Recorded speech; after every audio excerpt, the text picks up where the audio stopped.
La Jasette Incognito avec Léon Dertal.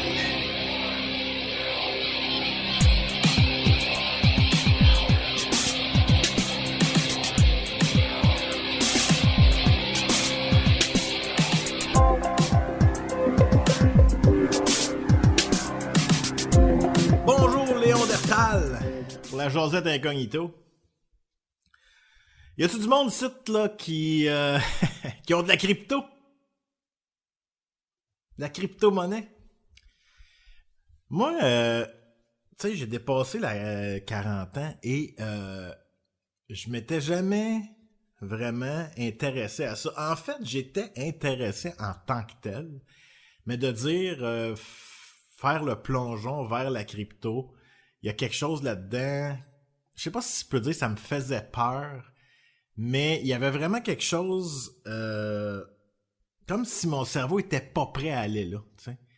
C'est une nouvelle technologie. C'est là que je m'aperçois, que je comprends pourquoi, par exemple, nos parents, quand on était jeunes, puis nous autres, les jeunes, on était appelés à utiliser les nouvelles technologies. On avait faim de ça. Les ordinateurs, moi, dans le temps, les premiers ordi, quand venait le temps de montrer ça à mes parents, ils comprenaient rien.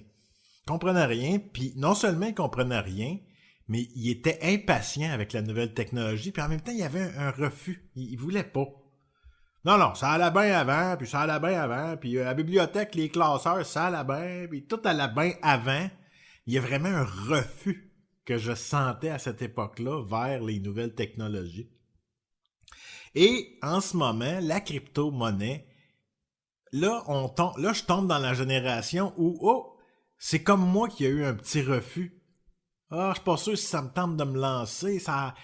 Il y en a qui disent c'est pas compliqué, d'autres disent des affaires que c'est des détails, il faut faire attention, puis tout ça. Puis à un moment donné, je me suis dit, hey, regarde, je vais prendre un montant X qui est vraiment pas faramineux, tu sais, et je vais faire comme si je le jetais aux poubelles. Fait que si jamais je viens qu'à le perdre pour une raison X, que la crypto plante ou que je me fasse frauder, peu importe. Je me lance, j'en mets pas plus, je le laisse là, puis je check ça aller.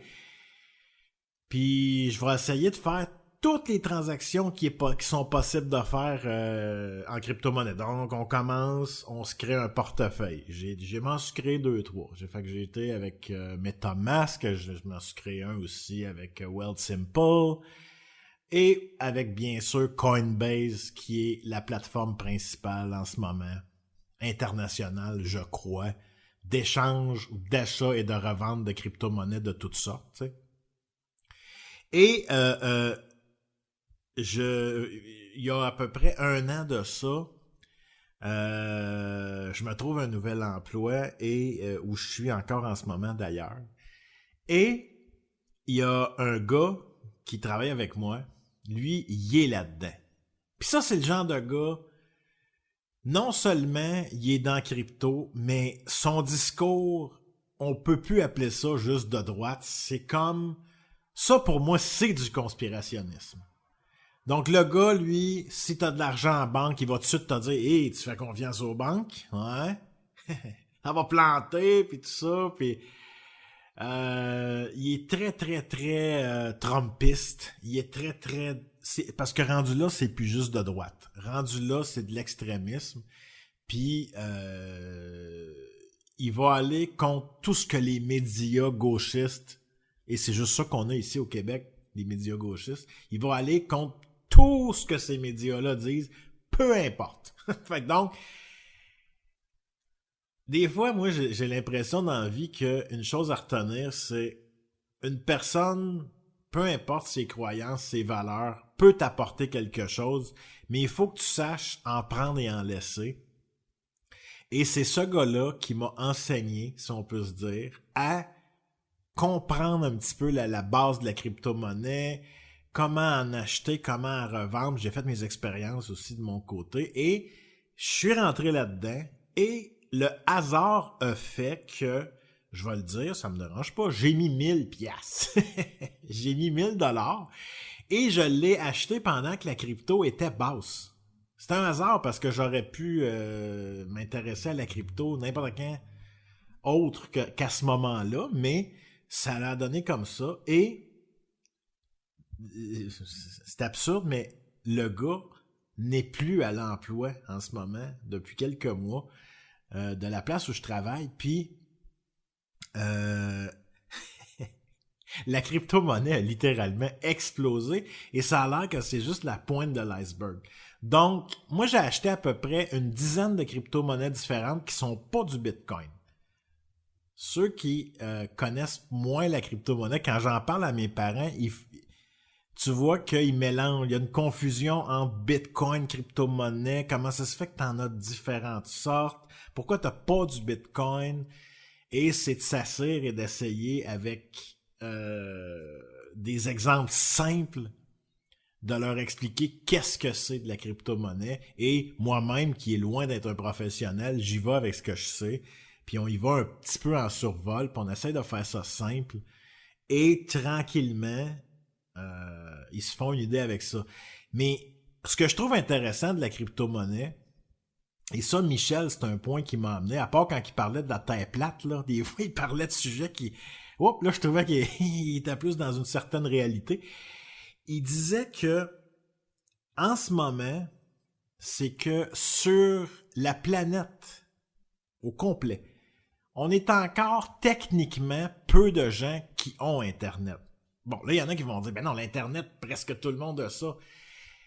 C'est que les pronostics disent que d'ici, je crois, 5-10 ans, il va y avoir plus que 2 ou 3 fois, je pense, la quantité de gens qui ont Internet en ce moment. Et c'est normal de dire aussi qu'une quantité, un pourcentage de ces gens-là qui vont être sur Internet depuis 1 an, 2 ans, il y en a qui vont aller vers la crypto-monnaie. Parce que la crypto-monnaie, ben, c'est de pair avec Internet. Si t'as pas Internet ou si t'as pas accès à Internet, ben, jamais tu vas pouvoir acheter de la crypto. Je veux dire, ça va de soi. C'est deux technologies qui vont ensemble. Il n'y a pas encore de guichet automatique. En fait, je pense qu'il y en a pour du Bitcoin, là. Supposément qu'il y a des guichets, mais tu sais, déjà là, le guichet automatique en soi est une technologie qui est révolue. D'ici quelques années, j'ai l'impression que ça va disparaître. C'est comme, ben oui, l'argent comptant. Et là, tu sais, la crypto-monnaie, techniquement, pourrait éventuellement prendre la place de la crypto-monnaie. C'était qu'est-ce que je viens de dire là? De l'argent papier. Donc, la crypto-monnaie pourrait prendre la place de l'argent papier. Et pour sensiblement la même utilisation. Il y a plusieurs façons d'utiliser la crypto-monnaie et raisons d'en avoir. Mais si on enlève du système monétaire canadien, on va commencer avec notre pays, on enlève l'argent en papier. Donc là, moi, je pourrais plus aller peinturer ta clôture pour 20$ en dessous de l'heure. Par contre, si, par exemple, les deux, on a un portefeuille de crypto-monnaie, cette personne-là peut, en quelques secondes, m'envoyer pour la valeur de 150 en crypto-monnaie, juste en pitonnant quelque chose. Donc lui, il fait envoyer. Moi, de mon côté, je fais recevoir. On a 2 codes barres, ou en tout cas, on a un code barre qui apparaît sur notre cellulaire. En se montrant chacun notre cellulaire, il vient de transférer 150$ en valeur d'argent canadienne. C'est important de le mentionner. Peu importe quelle crypto-monnaie qu'il m'envoie, illico, moi, quand je la reçois, je peux la revendre. Donc, dans mon compte, on va me déposer 150$. Combien vaut 150$ de Bitcoin? Ça peut être 0.01. Le point n'est pas là. Le point est de dire que il m'a envoyé 150$ en dessous de la table sans que le gouvernement le voie. Parce que, sous toute réserve, comme je dis, je ne suis pas un professionnel de la crypto-monnaie. Par contre, je sais que de l'envoyer d'un portefeuille à un autre, t'as pas à le déclarer au gouvernement. Parce que c'est certain que si t'as pour, on va dire, 2 millions sur Coinbase en valeur de crypto-monnaie, en valeur d'argent canadien, bien sûr, ça peut être sur 20 crypto-monnaies différentes. Mais on compile tout ça, ça te donne 2 millions en valeur, en argent canadien, et tu décides de retirer, je sais pas moi, 40 000, t'as pas le choix de le déclarer au gouvernement et ça compte comme une entrée d'argent. Donc, il y a possibilité que ça monte ta braquette au coton et que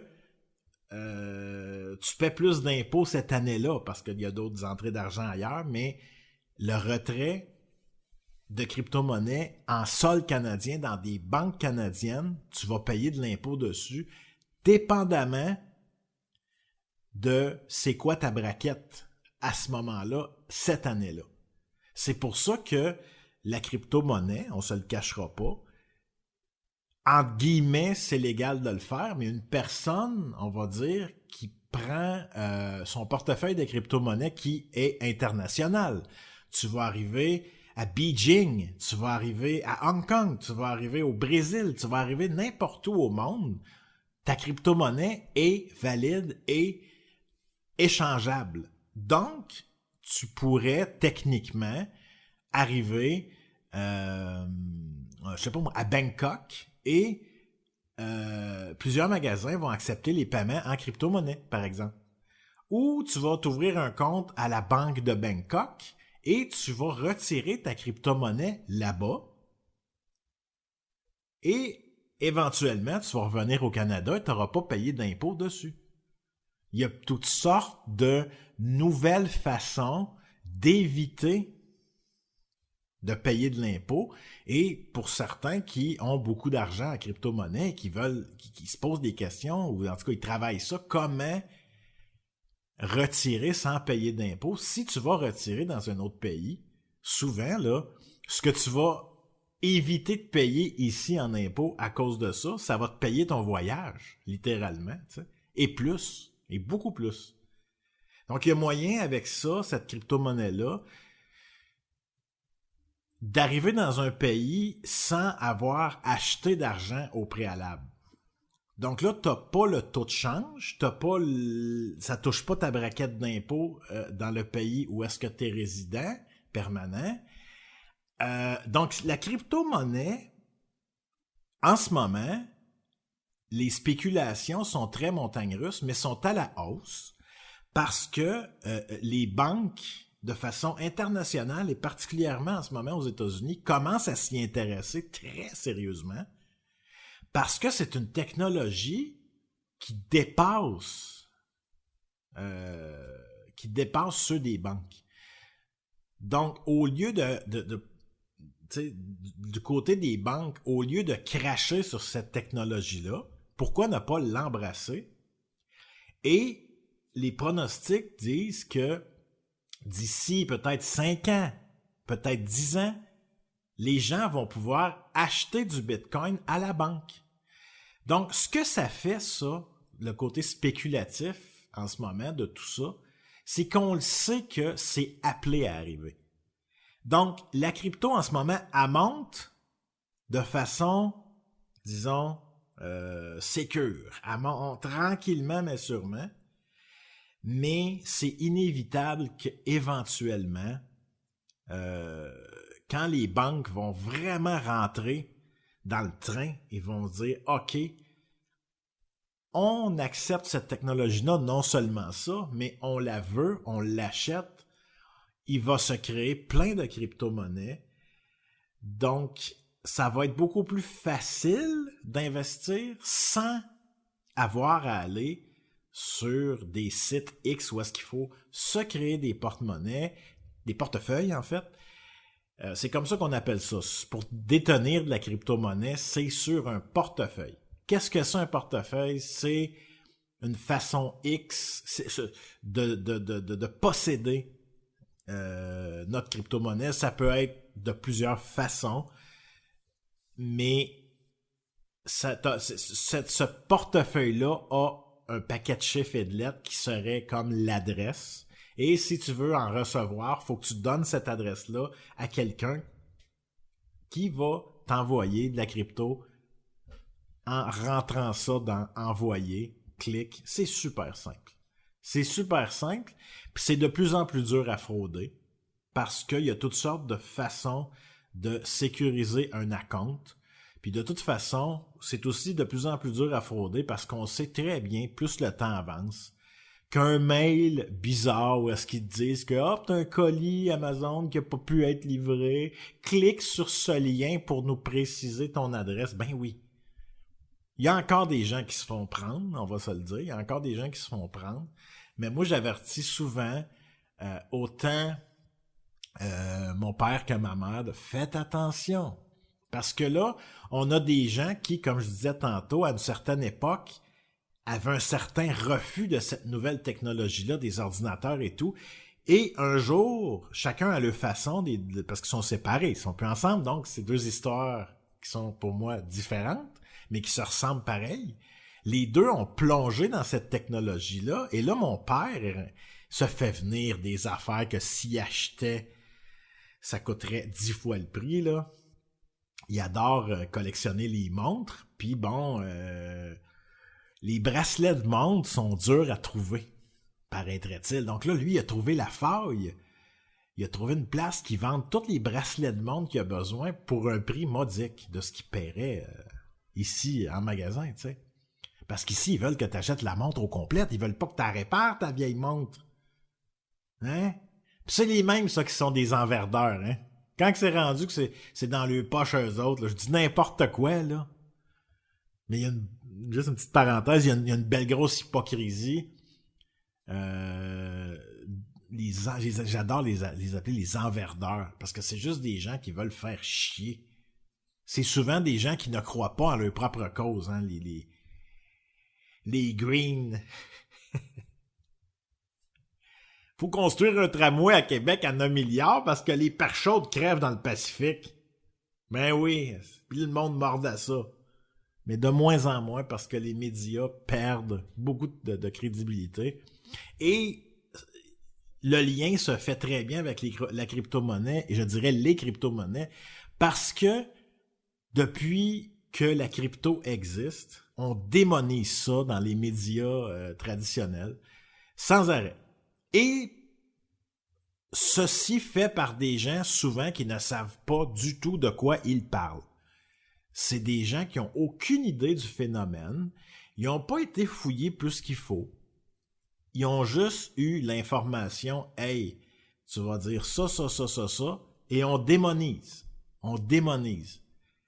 Et veut pas, pour une personne qui reste encore 2-3 parties actives dans le cerveau, là, à un moment donné, il va comprendre, hey, les médias, ça se fait un bout, que si on y va en cumulant, c'est de la grosse bullshit. Beaucoup de choses qu'ils ont dit, pendant la pandémie, même avant, c'est toujours un narratif malhonnête. Le journaliste qui est là a une ligne à suivre. Donc, est-ce que c'est vraiment ça du journalisme? Et tout ça mis ensemble, après ça, ils vont aller se demander pourquoi, voyons donc, pourquoi les gens ne nous écoutent plus? Quand c'est rendu que Radio-Canada, qui est gratuit, mais c'est-à-dire gratuit, c'est nous autres qui le payent, mais que les gens ne l'écoutent même plus quand c'est gratuit, on est en retard un petit peu sur la remise en question, là. On est en retard sur se réveiller. Parce que Radio-Canada étant une chaîne très gauchiste, avec un narratif très précis, vont aller se demander, voyons, pourquoi on perd notre auditoire? Ben parce que votre auditoire, premièrement, c'est une population vieillissante, et cette population vieillissante-là, elle-même, dans cette gang-là, il y en a une majorité qui débarque du bateau, parce qu'ils se rendent compte à quel point il y a juste un côté de la médaille qui est montré en pleine télévision tout le temps. Tout le temps. C'est toujours un extrême X. Et de culpabiliser un peuple qui a de la misère à s'acheter du beurre, tu sais. De culpabiliser un peuple, mais pas par l'exemple. Donc, c'est des gens, des donneurs de leçons, qui vont arriver en pleine télévision, qui vont donner leurs leçons, mais ne prêcheront pas par l'exemple, souvent, parce que, pour la plupart, si je sais pas, la majorité, y a-tu quelqu'un d'un politicien qui prend l'autobus de ville, tu sais, ou qui prend Communauto, ou qui prend les Bixi, ou même juste qui va à l'hôpital public. Alors, c'est qui ces gens-là? Moi, mon père, tu sais, il est un gars très... non seulement intéressé à la politique, mais lui, il est découragé de voir une classe de gens d'un certain âge. Moi, on les appelait à une certaine époque les jeunes. Mais là, on est rendu à des gens qui sont rendus à 40 ans. Donc, on va dire 40 ans et moins, c'est pas eux qui vont voter beaucoup, là. Et là, notre père est comme, ben, c'est de la politique. Si les jeunes ne s'intéressent pas à la politique, la politique, elle va s'intéresser à eux. En voulant dire que si t'es laisses aller, ils vont faire ce qu'ils veulent avec toi, puis t'as plus rien à dire après. Et ça, moi, je suis en gros désaccord avec ça, parce qu'une personne qui va pas voter paye quand même presque la moitié de sa paye en service. Donc, ce serait la moindre des choses de le laisser gueuler s'il veut gueuler, t'sais. Parce que moi, ce que je dis à mon père, puis moi, jamais j'irais dire à quelqu'un « Ah, va pas voter, c'est la meilleure protestation au monde. » Non. Par contre, j'irais pas faire chier une personne qui le fait pas parce qu'il est désabusé. J'ai l'impression des fois que pour suivre la politique québécoise ou même canadienne, faut que tu saches faire fort mentalement. Si t'es naturellement une personne en beau tabarnak dans ta tête, puis que t'es tout le temps semi-frustré de quelque chose ou quoi que ce soit, et t'es peut-être mieux de te tenir loin de la politique, tu sais. Parce que ça va t'entacher, tu vas mal finir, là. Et ça, c'est le genre d'argument que j'amène à mon père, tu sais. On est à une autre époque. Et c'est pas parce que tu vas mettre un X pour un candidat X que là, tu as tous les droits, puis tu as le droit de chialer, puis que là, la politique s'occupera pas de toi dans le sens où c'est quasiment comme si tu disais « Ah, vu que tu as été mettre ton X, on va te donner, je sais pas moi, tu vas être exempt d'impôt cette année. » Mais non! Tu vas passer dans le même tordeur que l'autre à côté qui n'y a pas été. Donc, c'est faux de dire qu'une personne qui va mettre un X s'en tire mieux que le voisin qui veut rien savoir d'entendre parler de tout ça. Puis moi, tu sais, j'ai beaucoup de misère avec les discours qui vont techniquement traiter un nombre X de gens d'idiots. Si on prend l'appui du Parti conservateur au Québec, au provincial, avec Éric Duhaime, c'est un parti qui avait 2% d'appui lorsque le chef précédent était là, Pouliot. Et avec Éric Duhaime, on est monté en flèche de façon vertigineuse avec un gars qui, bien sûr, s'est servi de la pandémie et des mesures abusives pour monter son narratif, mais reste que c'est le seul parti qui sort du narratif gauchiste de tout ce qu'on nous offre au Québec quand même. Et de le démoniser, encore là, les médias qui font le job, pareil pour Poilievre, pareil pour Trump, hein? C'est tout de la droite, là, on se le cachera pas, là. Ils vont toujours trouver le moyen de démoniser les gens, soit de centre-droite, d'extrême droite. Et je dis pas que tout ce que les médias sortent est mauvais. Il y a des vraies choses, il y a des choses qui sont pas acceptables et c'est correct de les dénoncer, mais de se servir de ça pour en rajouter, comme si les médias avaient une barre de fer, là, ping, ping, ping, tu sais, sur des politiciens, exemple comme Poilievre, et là, tu as un Poilievre qui se tient debout quand même. Parce que, tu sais, les politiciens de gauche, moi, de la façon dont je le vois, c'est une symbolique, là, hein, je le précise, c'est comme si on est dans une prison, et les gens de gauche, c'est une clique. Ils sont tous ensemble. Puis ça, ben, ça veut pas dire que c'est un seul parti, particulièrement au Québec, hein. Donc, on pourrait quasiment dire la CAQ, le Parti québécois, et Québec solidaire, techniquement, il y a beaucoup, beaucoup de lignes de partis qui se ressemblent. Donc, dans une prison, en mode survie, probablement que ces trois-là auraient une alliance. Et là, t'as Éric Duhaime, lui, qui rentre seul de son côté. Salut! Il n'a pas de gang. C'est un peu ça, la politique au Québec. Une clique contre un gars, et ce gars-là est encore debout aujourd'hui. Là, on parle pas de ligne de parti, on parle pas de « je suis d'accord » ou « pas d'accord avec telle chose qu'il a dite » ou peu importe, mais c'est pareil pour Poilievre. Au Canada, on a un politicien qui a pas frette aux yeux, on va le dire avec l'expression québécoise, frette. C'est un gars qui me semble avoir une colonne vertébrale, qui me semble avoir du courage, et je le vois un peu comme ça aussi pour Éric Duhaime. Je trouve que ça manque à notre pays. On a on nous a démontré d'ailleurs dans la pandémie à quel point on avait une population en majorité qui était pas très combative et qui était prêt à se faire manger littéralement la laine sur le dos. Ça va japper un peu, mais au final, ce qu'on a montré à nos décideurs, c'est vous avez la main sur le peuple. Vous pouvez aller beaucoup plus loin que vous avez même pensé vous-même. Vous avez eu une belle pandémie pour tester le peuple. Quand est-ce qu'ils vont nous arrêter? Et qu'est-ce qu'on veut dire par arrêter? De dire, regarde, comme là, la CAQ, ça va pas bien, on va les mettre dehors, puis... OK, fait que c'est ça, la punition. On les met dehors, on vote pour quelqu'un d'autre. Moi, je suis pas un gars qui est pour la violence. Vraiment pas. Je suis vraiment pas un gars qui est pour la violence. Je dénonce ça. Je suis contre ça. Et jamais je vais l'encourager. Mais il y a toujours quelque chose que je me dis quand je compare avec la politique internationale. Dans certains pays, des politiciens comme la CAQ pendant la pandémie, avec leurs mesures abusives, ça aurait été dangereux pour eux. Dans plusieurs pays. Ça aurait été littéralement dangereux pour leur vie, la vie de leur famille. Et je me sens choyé d'être au Québec, même au Canada. Pourquoi? Parce que justement, ces choses-là n'arrivent pas. Par contre, on est dans l'extrême contraire.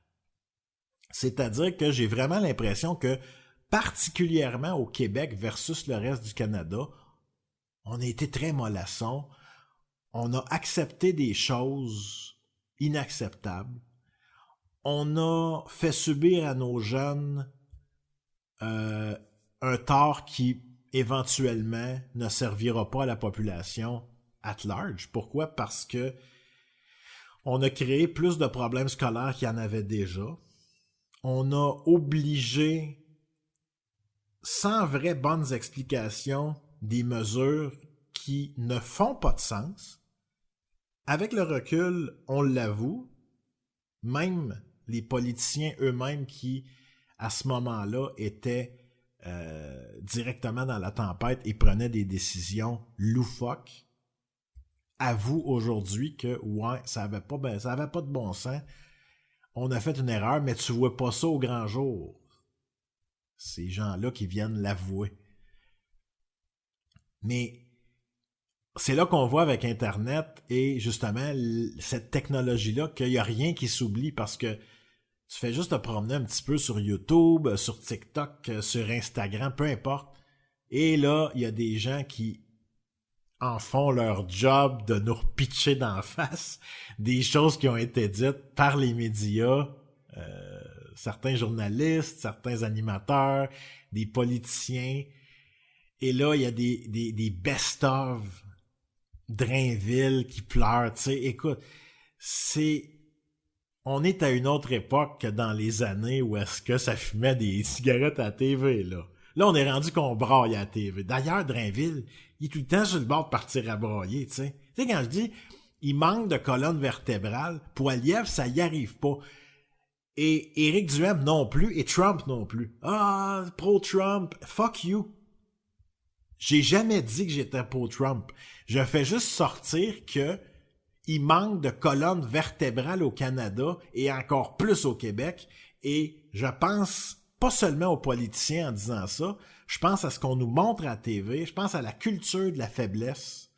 Et quand je pense à la faiblesse, C'est le peuple qui ont d'autres chats à fouetter, premièrement, et deuxièmement, peu importe ce qu'ils vont faire, ils savent très bien que ça changera rien. Quand même j'irai voter pour un pour l'autre, tous les choix vont vers la gauche. Et on sait très bien que le choix démonisé, ça va être Éric Duhem. Au Canada, le choix démonisé, ça va être Poilievre. Et en Amérique, le choix démonisé, ça va être Trump. Ou si Trump, justement, là, avec le Colorado qui vient de rendre Trump inéligible en Cour suprême, ça va être de savoir... Parce qu'aux États, il faut comprendre que chaque État est comme un pays, si on veut. Symboliquement, là. C'est très simpliste ma façon de le dire, mais... On va dire, si Trump ne peut pas se présenter pour la présidentielle dans les prochaines élections, pour ce qui est des républicains, c'est sûr que ça va être DeSantis le prochain. Ça va être lui. Et ça en est un aussi d'extrême droite. On se rappelle dans la pandémie, lui c'est en Floride et... Là, sur les beaches, c'était plein de monde. Puis lui disait, non, ici, il n'y aura pas de masque dans nos écoles, si ça, puis il n'y aura pas de mesures en tant que telles. On ferme pas les entreprises. Et là, criminels, bande de ci, bande de ça. Hein? C'est ça la faiblesse. Les crieux de non, les japeux. C'est ceux-là. Pour moi, la faiblesse, c'est les gens qui refusent de réfléchir, qui refusent de se questionner à propos d'un sujet X. Donc, pendant la pandémie, on se le cachera pas, au Québec, on tirait des tomates à ceux qui se questionnaient. Il n'y avait même pas d'affirmation de fait sur quoi que ce soit, mais une personne juste qui se posait la question, « Hey, telle chose, telle mesure. » Tout de suite, « Ah, on sait bien, toi, le nombriliste, tu penses juste à ton petit nombril. » Non, je me questionne. N'est-ce pas ça? L'intelligence humaine. Après ça, une fois que le questionnement est fait et qu'on en vient à un consensus avec nous-mêmes, on aura réfléchi. On voulait même pas nous laisser réfléchir sans nous insulter. Donc, ça fait un peu le topo sur ce que je pense de tout ça. C'est loin d'être extrême, mon discours. Mais moi, je suis resté avec un goût très amer de la population québécoise, beaucoup plus que canadienne. Et quelqu'un qui va venir me dire « Ah, il faut se séparer, tu veux vraiment que je mette un pays dans les mains de gens comme ça? » Il n'y en est pas question. Même si j'étais séparatiste à la base, je ne mettrais pas un pays dans les mains des gens qui nous gouvernent au Québec. Je vais préférer le laisser aux mains du fédéral, même si ça nous coûte 2 fois plus cher, parce que nous, au Québec, on paye du fédéral et du provincial sur nos impôts. Pas pour rien qu'on a 2 impôts à faire, ce qui n'est pas le cas en Alberta. Bon, sous toute réserve, mais je crois que c'est pas le cas en Alberta. Donc, ceci dit, et autres provinces, hein, d'ailleurs, on est une nation, on a choisi ça, et là, bon... Falardeau, il aurait son discours dans 1700 quelque chose, on a été conquis, puis en 1800 quelque chose, il y a eu on a comme signé de quoi. Il y a toutes sortes de façons de voir l'histoire. Là. Moi, j'ai pas fouillé beaucoup, là, j'y vais vraiment de façon... c'est mon opinion. C'est rien de... Moi, je me prends pas au sérieux. C'est-à-dire, pas que je me prends pas au sérieux, c'est plus de dire que je n'affirmerai jamais j'ai raison, j'ai la vérité. Je vais toujours être ouvert à écouter un point de vue qui est pas identique au mien. Parce que une fois que ceci est fait et qu'on a écouté le point de vue de l'autre, c'est à nous ensuite de décider ce qu'on garde et ce qu'on jette. Et une personne qui a peur de cette activité-là, c'est souvent parce qu'elle a peur de finir frustrée. Mais c'est à nous de se détacher de ça. Et c'est comme ça qu'on évolue, qu'on avance, je pense. En étant capable d'ouvrir nos oreilles à des opinions qui sont complètement contraires des nôtres, mais parfois en écoutant une personne s'exprimer, on peut voir exactement ce que nous, on ne ferait pas de cette façon-là. Des fois, c'est même pas dans le point de vue, dans l'argument, c'est vraiment juste dans la façon de s'exprimer. Ah, ils viennent de s'exprimer de telle façon, retiens ça, faut pas que je fasse ça. Donc, on a avantage à ouvrir nos oreilles et écouter les autres. Même dans le plus grand des désaccords. Je trouve que ça termine bien. Et je voudrais remercier tout le monde. Peut-être qu'on est 2 ans après la parution du podcast au moment où une personne l'écoute ou quelques autres, je le sais pas. Moi, ça me fait du bien de le faire. Je teste, voir si je suis capable de tenir une cadence, puis si je suis capable de tenir un flow pendant entre 30 et 40 minutes. Le but pour moi, c'est pas d'avoir des écoutes à n'en plus finir, c'est vraiment de me pratiquer puis de voir est-ce que j'aime ça faire ça ou pas. J'aime ça. Ça, c'est confirmé. Donc, merci à tous et bon temps des fêtes, mais tu sais, des fois, ça se peut que quelqu'un écoute ce podcast-là le 14 juillet 2028. Ben, écoute, grand bien se fasse mon chum ou ma fille ou ça, vieux mononcle. Oh là là là là. J'avais un ami qui n'est plus dans ma vie qui disait genre hey fille, écoute, le gars il a mon âge, c'est pas un vieux de vieux. Je veux pas traiter personne de vieux. C'est un peu connotation comment on appelle ça donc c'est quoi le mot, tu sais, t'as grossophobe, mais t'as les gens qui répugnent les gens âgés, c'est vraiment pas mon cas. J'adore écouter, par exemple, mon père ou ma mère me raconter des choses à leur façon, avec leur expérience de vie. Les gens âgés, moi, je vais avoir tendance à me fermer puis de les écouter, souvent. Donc voilà, et je veux remercier tout le monde. Et je vous souhaite que du bonheur. C'était Léon Dertal pour la Jasette Incognito.